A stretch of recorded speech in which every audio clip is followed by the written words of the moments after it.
नमस्कार साथियों, उमंग की education session Vidya health and fitness में आप सभी का स्वागत है। ये वीडियो आपको Vidya online education Vidya health and fitness Vidya की वेबसाइट पर मिल जाएगी। आप हमारे YouTube चैनल को सब्सक्राइब कर लीजिए और हमारी वेबसाइट पर एक बार विजिट जरूर करें। धन्यवाद। ये वीडियो इस चैनल का पहला वीडियो है। आज हम सीखेंगे प्रोटीन के बारे में। धन्यवाद।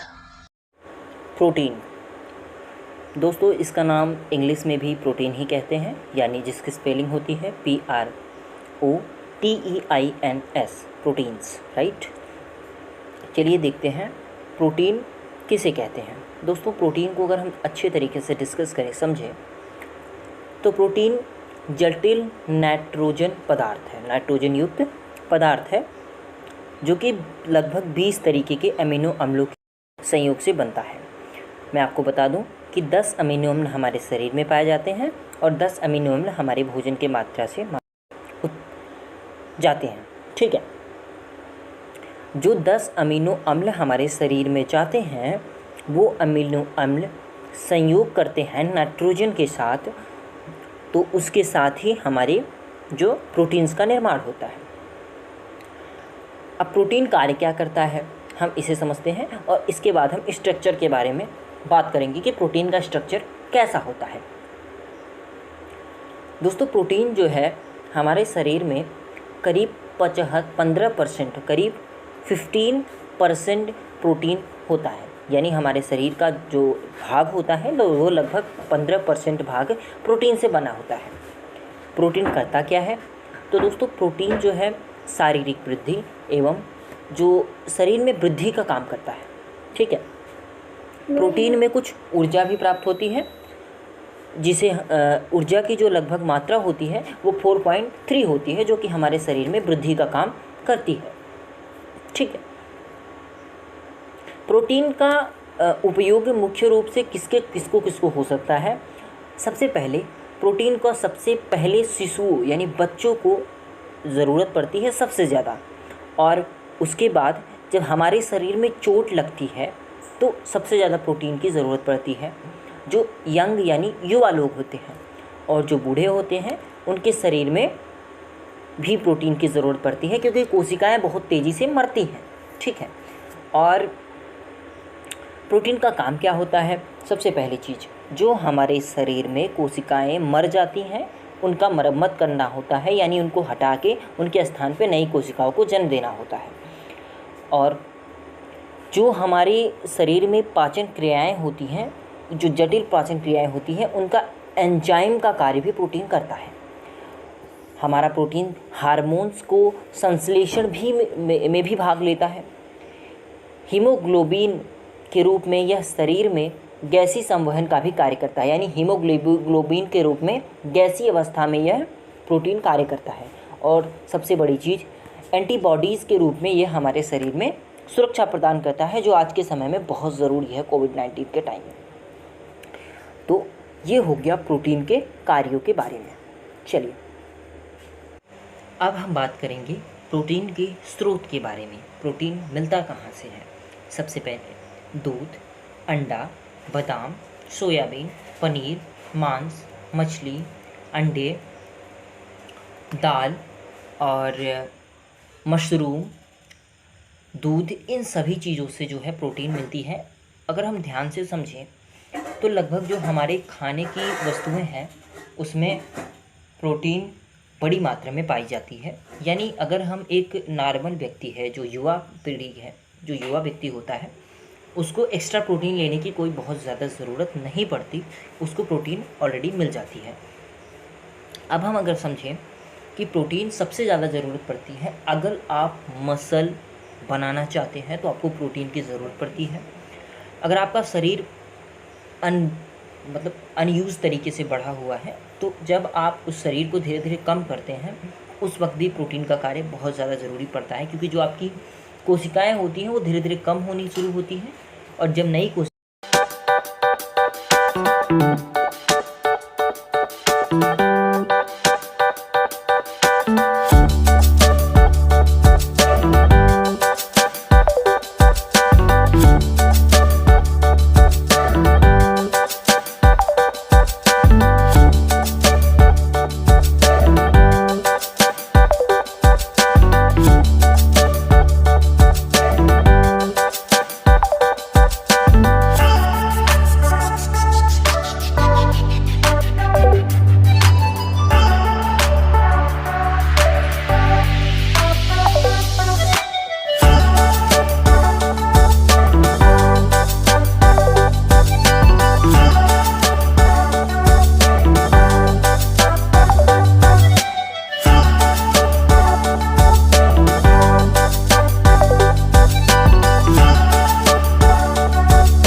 हुई होती हैं तो वो उस वक्त भी प्रोटीन बहुत ज़रूरी होता है। तो ये हुआ प्रोटीन के भाग। तो प्रोटीन आप किस तरीके से ले सकते हैं, कौन किसी कंपनी के ले सकते हैं, वो हम आपको बाद में डिस्कस करेंगे।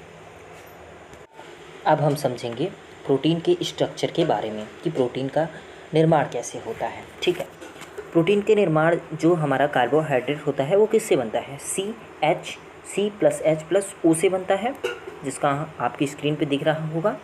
अगर हम उसमें N को ऐड कर लें तो क्या बन जाता है, एक प्रोटीन बन जाता है। हाइड्रोजन, कार्बन, ऑक्सीजन और नाइट्रोजन के अणुओं के मिलने से बनता है।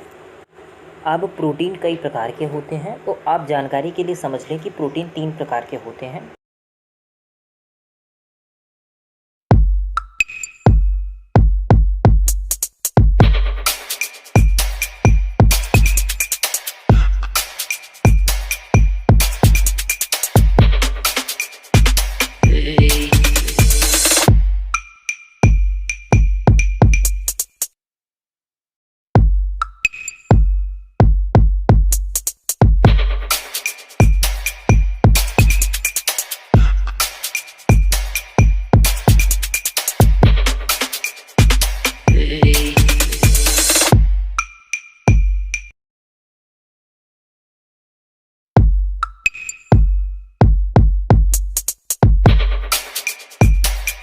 मुख्यतः पहला होता है सरल प्रोटीन।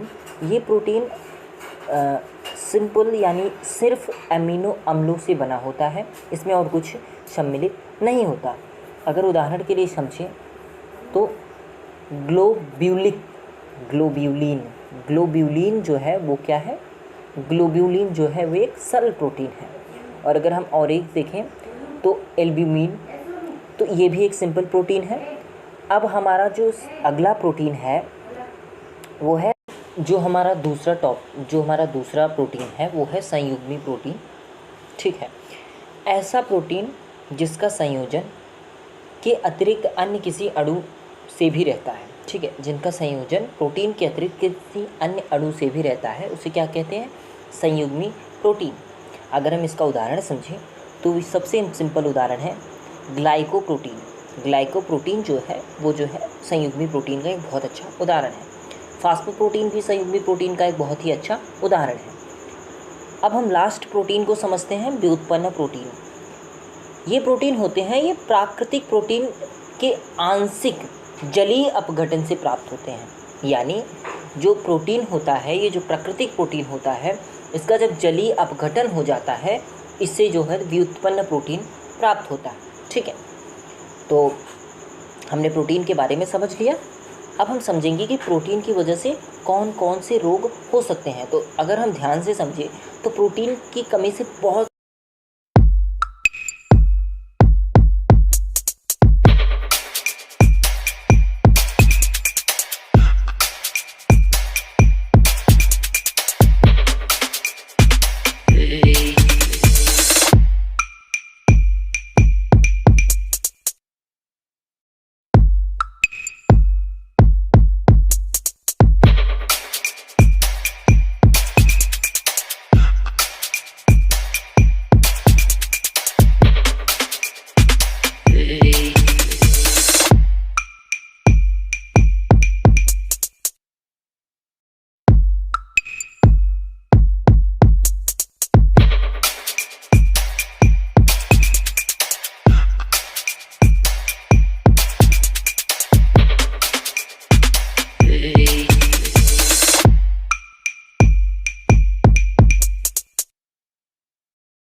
सारी प्रॉब्लम्स हमें हो सकती है।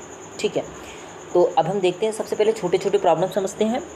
पहली बात तो हमारे शरीर में पाचन क्रियाओं में धीरे धीरे कमी आने लगेगी, यानी कमज़ोर हो जाएगा। जो शरीर में रक्त है, जो रक्त है वो धीरे धीरे ब्लड प्रेशर हाई लो इस तरीके की प्रॉब्लम हो सकती है। और जो मांसपेशियों का संकुचन है वो धीरे धीरे कम हो सकता है या बढ़ सकता है।